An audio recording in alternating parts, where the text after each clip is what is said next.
Good evening, I'm Karolina Pączkowska and welcome to our show. Nearly 17,000 new cases of coronavirus in Poland, which is an increase of 2,500 compared to last week.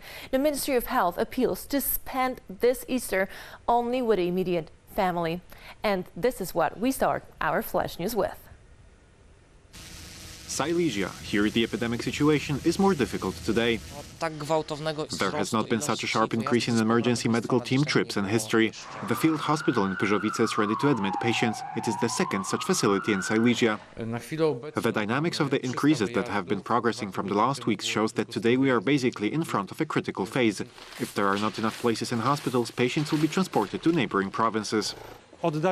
We have given 14 helicopters at the disposal of the Emergency Air Rescue and 2 CASA planes with crews, meaning medical crews. The government continues to increase the number of COVID beds with more than 3,000 coming this week. Unfortunately, this Easter will not be, as we keep saying, an Easter that we can spend with our families. Starting tomorrow, new quarantine rules will be in force. When entering Poland from a Schengen country, one must have a negative test result from the last 48 hours or one will be placed in a 10-day quarantine. This will be compulsory for all those entering from outside the Schengen zone. In quarantine, one can't take the test. A negative result exempts from further isolation. We have to warn passengers that this will definitely involve extended service time at the airport. You have to reckon with the fact that even up to several hours may pass from the time the plane lands to the time it leaves the airport. In the coming days, the government will unveil new rules for the vaccination program, which is expected to accelerate significantly. More than 5,880,000 doses have been administered so far. And we are following the COVID-19 pandemic. The EU wants to introduce health passports in mid-June, as the Commissioner for Internal Security informed recently. According to estimates, Europe is expected to achieve so-called herd immunity 1 month later. A passport, different from the one we have known so far. Since mid-June, it can open doors to many countries. You'll be able to find out if you have been vaccinated, if you've carried the disease, if you have antibodies. The document is supposed to be voluntary, but a negative coronavirus test will be required if it is not. Some are not waiting for their passports. Despite appeals from the German government to refrain from travels, Germans have rushed to the Balearic Islands. The airport there expects about 500 flights to and from Germany by Easter Monday. Italians are bracing themselves for the toughest days during Holy Week, the press alerts. According to today's La Repubblica, 13 of the 20 regions have exceeded the alert level of 30% occupancy, but in Lombardy alone, for example, it is as high as 62%. At the moment, there are 3,700 patients in ICUs in Italy, practically as many as at the peak of the epidemic last year in March. Because of another wave of coronavirus, restrictions are being tightened in many countries. Countries where more than half of the population has been vaccinated are giving up on them. In the UK, nearly 60% of British adults have already received the first dose of the vaccine. From today in England, it is finally possible to leave the house. Groups of 6 people can meet on the streets, in parks or back gardens. People from 2 different households can also meet. The obligation to wear masks on the streets has been lifted. Gibraltar step by step is back to normal after all willing adults are vaccinated and no new infections have been reported for several days. There are about 10 active cases. In Flash News now, we will talk about Polish-American relations. We know who will become the deputy commander of the recently reactivated U.S. Army 5th Corps at Fort Knox. The position will be assumed by a Pole, General Adam Joks. This is another sign of the strong relationship between our two nations. General John Kolaszewski in Poland again. And again with good news. His deputy at Fort Knox, this is the idea of the American side, will be a Pole. It will be General Joks. That is an extremely experienced soldier. At present, he is the commander of the NATO Combined Forces Training Center. In the past, among others, deputy chief of the Polish General Staff. His position is a clear signal of the strong relationship between the U.S. Army and the Polish Armed Forces. Another proof. After all, the forward command of the recently reactivated 5th Corps of the U.S. Army has been operating in Poznań for several months now, the most important in our region. It is supposed to be managing U.S. troops which will be operating in the European theater, which means synchronizing operations. There is also no month without joint Polish-American exercises. Of course, in times of pandemic, their scale is smaller, but they still take place. Interoperability is increasing year by year, making Poland and the entire eastern flank of NATO more secure.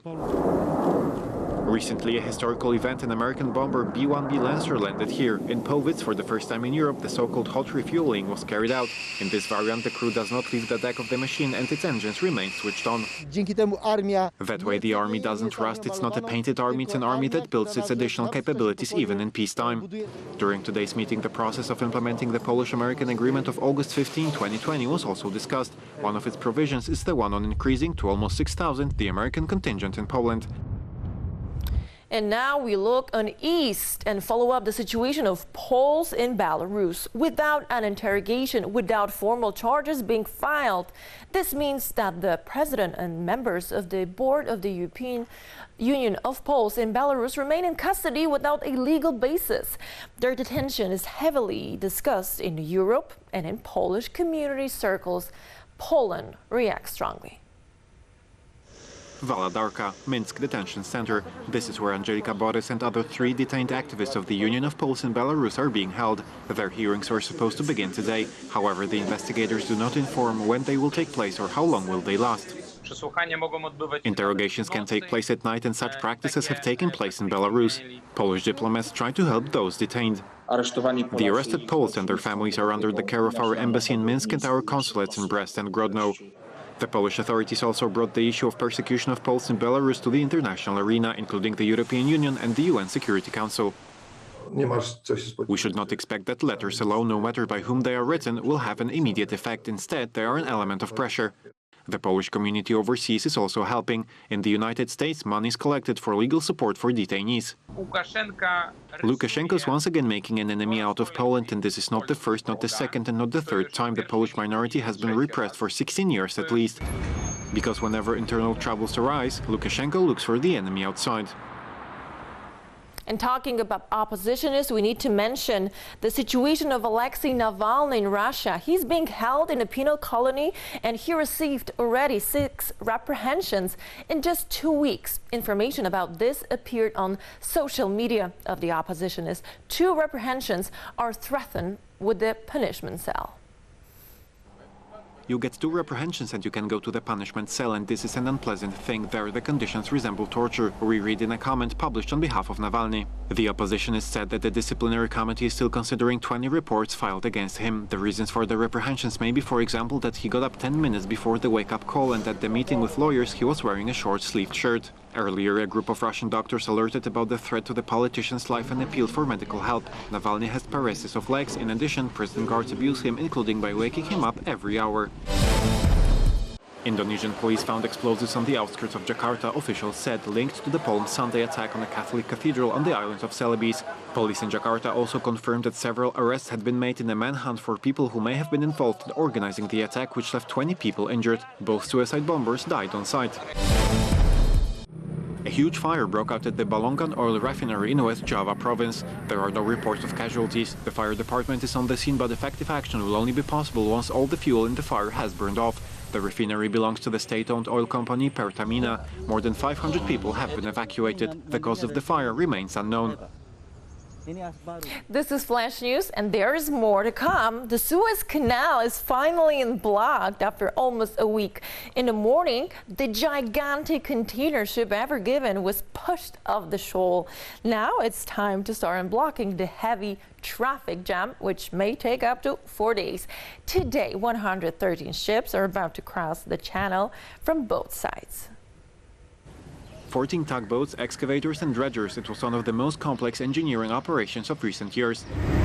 Weighing 200,000 tons, the Ever Given with 20,000 containers on board was rotated 80 degrees.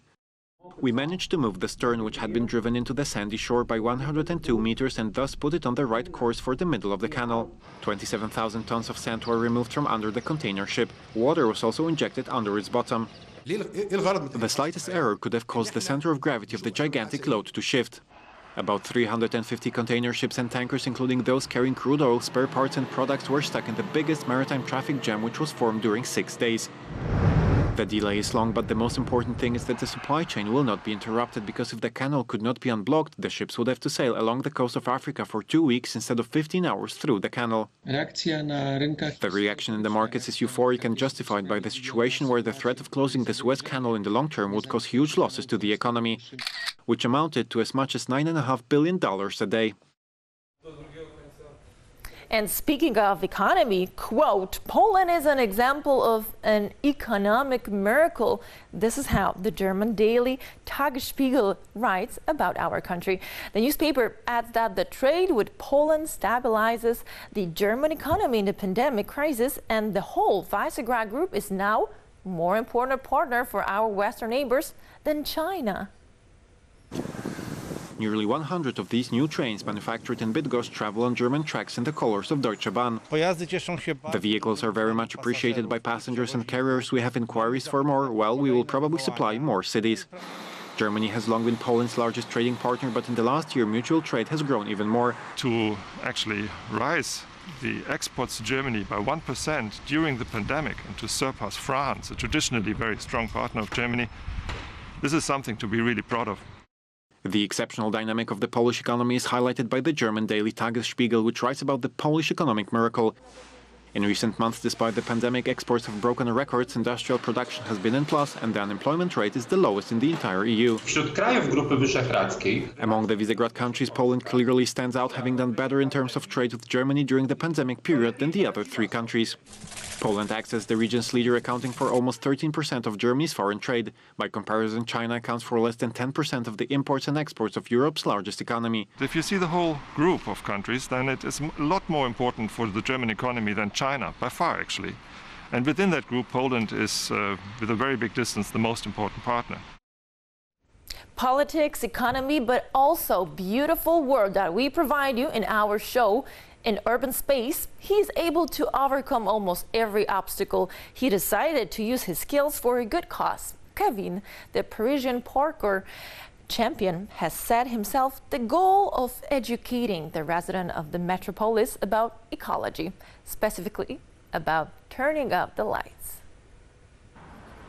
Power switches in store windows are usually placed high, but for Kevin, that's even better. By the way, he does his training. Every evening he tries to turn off as many lights as possible. The action is already having an effect. Returning to the stores, Kevin more and more often finds them already darkened, but he still has a lot of work ahead of him. After all, Paris is the city of lights. A trip to Cuba is also a journey in time, which is probably best seen on the island's roads. The island is famous for its vintage automobiles, as exemplified by the numerous old cars still found here. The owners even have a club in which they exchange experiences. In addition to the pride of owning an original car, you need to be prepared to perform real engineering miracles to keep it in shape. Have you seen a seal? Report it. British scientists have created an app to track these marine mammals. Anyone who spots an animal can record it and complete the report with additional information. Are the seals alone or in a group? Are they resting, eating or fighting? Are they entangled in plastic, injured or sick? This will allow scientists to learn more about the species, 40% of which live in the UK.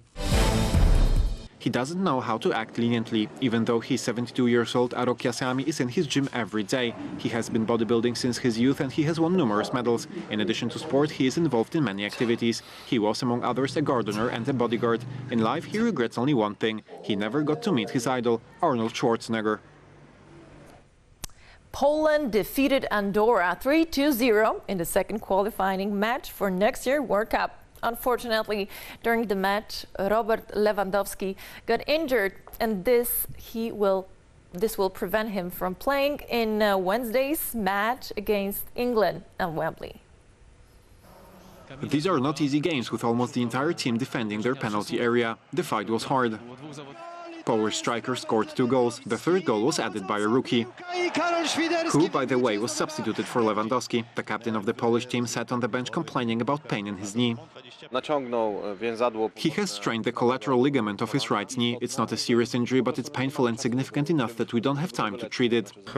The fibular collateral ligament, the tibial collateral ligament, which protect the ligaments of the knee joint.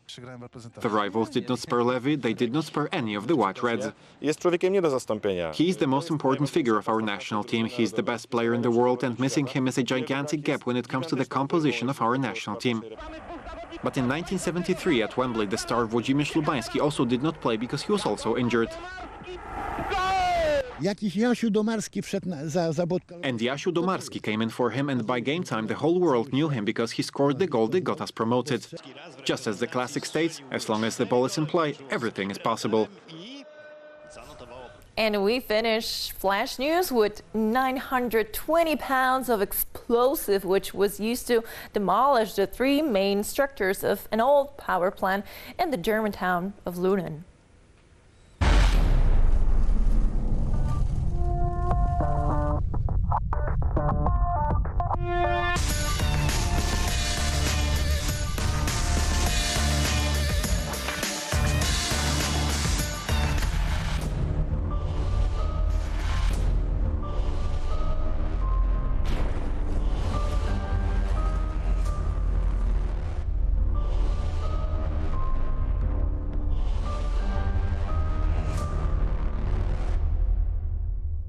And that's a wrap. Thank you very much for your attention and joining us on Flash News. More news tomorrow, same time on tvp.info. Goodbye.